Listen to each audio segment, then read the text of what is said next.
hate this, I'll always show up. I don't ever slow up, no I don't take shit. I got no love for the fakeness. If you wanna play tough and wanna hate this, I'll always show up and make a statement. I don't ever slow up, no I don't take shit. I got no love for the fakeness. If you wanna play tough and wanna hate this, I'll always show up and make a statement. Everything I do so instinctive and so passionate. Every word I move so descriptive like an adjective. I got a vendetta against people who patented being negative when you should be getting after it. Salam sejahtera Bapak Ibu. Pada kesempatan hari ini saya mewakili grup Tambon akan merefleksikan hasil pengolahan data pengiriman logistik. Di sini data yang saya gunakan data yang berasal dari bahan pelatihan. Mari kita simak bersama-sama dari aktivitas per aktivitas Bapak Ibu. Baik, saya akan mulai. Di aktivitas pertama kita diminta untuk mengidentifikasi data yang diperlukan. Nah, jadi untuk pengiriman logistik itu ada atribut yang dibutuhkan, yaitu ID mungkin ya, ID, terus kemudian ada tanggal, ada waktu keberangkatan, ada jarak, waktu tempuh, jenis jalan, kondisi lalu lintas, cuaca, sumber data. Nah, di sini datanya ini beragam ya. Untuk jenis jalannya ini ada berapa jenis nih? 1, 2, 3. Ada 3 jenis. Terus kemudian untuk kondisi lalu lintas di sini ada berapa jenis ini? 1, 2, 3, 4. Ada 4 jenis ya Bapak Ibu. Terus kemudian untuk cuacanya ya ini jenisnya. Oke. Nah, ini adalah data yang kita butuhkan. Kita sudah identifikasi. Terus kemudian kita lanjut ke aktivitas kedua. Di aktivitas kedua ini kita melakukan pembersihan dan validasi data. Nah, kita akan mencocokkan apakah data ini sudah valid atau belum, gitu ya. Mana yang data tidak valid dan mana data yang valid. Nah, sebenarnya untuk mengecek kevalidan sebuah data ini, Bapak Ibu, kita bisa menggunakan logika. Logikanya seperti ini. Jadi kecepatan ini dihasilkan dari jarak itu dibagi dengan waktu tempuh ya. Nah, selain dari jarak dan waktu tempuh ini sebenarnya juga ada faktor lain yang mempengaruhi perjalanan selama pengiriman barang mungkin. Nah, di sini ada jenis jalan dan kondisi lalu lintas. Oke, kita mungkin coba fokus dulu di sini. Kita analogikan, misalkan kondisi lalu lintas itu rendah dan kemudian mungkin kita melalui jalan tol gitu ya, jalan yang mungkin luas gitu ya dan hanya diakses oleh mobil, itu pasti kecepatannya akan tinggi gitu Bapak Ibu. Tapi kalau misalkan berbanding terbalik dengan kondisi lalu lintasnya yang sangat tinggi dan kita melewati jenis jalan kota, maka mungkin kecepatannya akan rendah gitu Bapak Ibu. Kayak kita patok mungkin 50 km per jam itu menjadi standar, di mana kecepatan itu kalau misalkan di atas 50 itu dikatakan udah cepat gitu ya. Kalau di bawah 50 berarti masih lambat. Nah, di sini saya sudah mengerjakan ya Bapak Ibu, tapi sebelum kita mencari kevalidan data, kita harus mencari dulu nilai dari kecepatannya. Nah, kecepatan ini tadi ya saya sudah sempat singgung bahwa diambil dari nilai jarak dibagi dengan waktu tempuh. Nah, karena di sini satuannya masih menit, kita ubah dia menjadi satuan jam, yaitu dengan dibagi 60. Rumusnya menjadi seperti ini Bapak Ibu. Oke, terus kemudian setelah kita mendapatkan kecepatan, nah kita bisa gunakan seperti ini Bapak Ibu. Nah, jika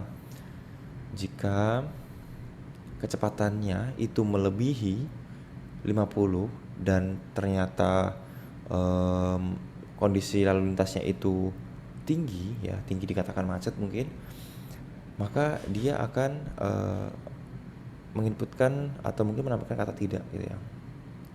Jadi harusnya kalau misalkan nilainya J ini tinggi dan ternyata macet, itu kan tidak mungkin di atas 50 ya Bapak Ibu ya, makanya dia tidak valid.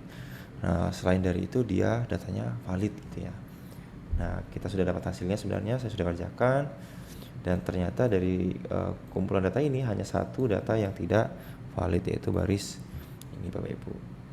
Dia kondisi lalu lintasnya tinggi ya, dikatakan macet, tapi kecepatannya bisa mencapai di atas dari 50 km per jam. Jadi dirasa ini data yang tidak valid seperti itu. Nah untuk outlier ini itu sebenarnya kebalikan dari data yang valid gitu ya. Kalau misalkan anggaplah kalau data yang valid ini berarti tidak ada masalah gitu ya. Nah sedangkan data yang valid ini kebalik. Kalau data yang valid itu berarti tidak ada masalah, dan data yang tidak valid itu berarti dikatakan bermasalah ya. Makanya dia outputnya tidak dan iya gitu. Saya masukkan perintahnya seperti ini. Jadi jika kolom K ini dia iya gitu ya, value-nya iya, maka dia akan memunculkan kata tidak gitu. Dan selain dari itu dia iya gitu ya.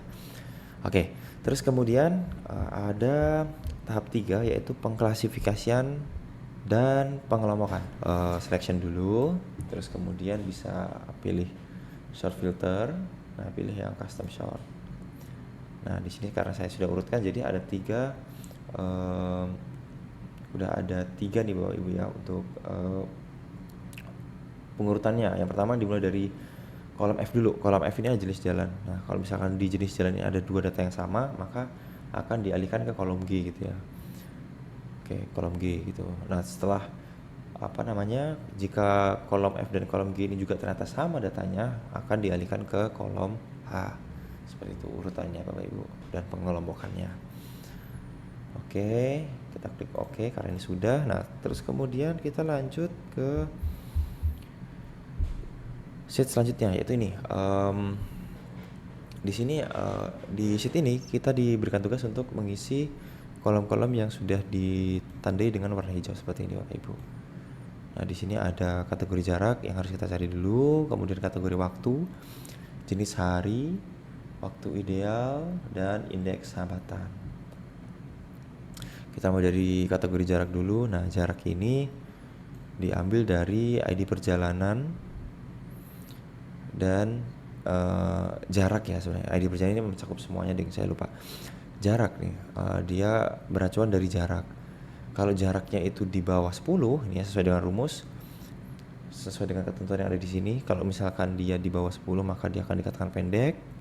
Kalau di bawah dari 30 dia akan dikatakan sedang, dan di atas 30 dia akan dikatakan sebagai tinggi. Seperti itu Bapak Ibu. Terus kemudian untuk kategori waktu, nah di sini ada waktu ya, kita bisa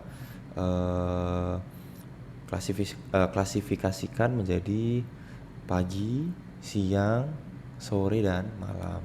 Nah di sini acuan saya adalah jika dia waktunya masih di jam 5 sampai jam 11, maka dia masih dikatakan pagi. Seperti itu Bapak Ibu. Saya menggunakan rumus N ya. Nah, terus kemudian jika waktunya itu di bawah dari jam 4, berarti ya di atasnya ini ya, setelah di atas ini dia akan menampilkan kata siang. Dan selanjutnya kalau misalkan sudah di jam 6, maka dia akan menampilkan sore. Nah, jika waktunya di bawah 23 ini ya, maka dikatakan sebagai malam. Nah, ini sudah ada hasilnya Bapak Ibu, bisa diamati. Kita lanjut ke hari kerja. Nah, di hari kerja ini seperti yang kita tahu ya, biasanya hari kerja itu umumnya hari Minggu dan Sabtu libur gitu ya. Nah, jadi di rumus saya masukkan penggunaan rumus if or gitu ya. Kalau misalkan di data ini menampilkan antara Minggu atau Sabtu, maka outputnya adalah libur. Tapi kalau misalkan dia selain dari itu, dia akan menampilkan hari kerja. Seperti itu Bapak Ibu. Nah, kita lanjut lagi. Di sini ada kita diminta untuk mengisi kolom waktu ideal. Waktu ideal ini rumusnya kita ambil dari data kolom B dan dibagi dengan kolom J ya. Kolom J2 ya, betul. Terus kemudian kita kali sebentar, ini sepertinya ada kesalahan. Oke, kita sekalian revisi kali ya. Seperti ini. Yep. Nah, kemudian kita enter ke bawah. Iya, seperti ini. Nah, jadi di sini didapatkan ya dari sel B2 dibagi dengan C2 dikali dengan 60. Itu mungkin karena satuannya adalah menit di sini. Nah, terus kemudian yang terakhir ada indeks hambatan. Di sini indeks hambatan kita ambil data dari sel dari kolom J2 dibagi dengan L2 ini waktu ideal yang tadi kita dapatkan. Ya, caranya tinggal masukkan rumus tadi terus kemudian kita autofill seperti ini. Oke, itu untuk set ketiga.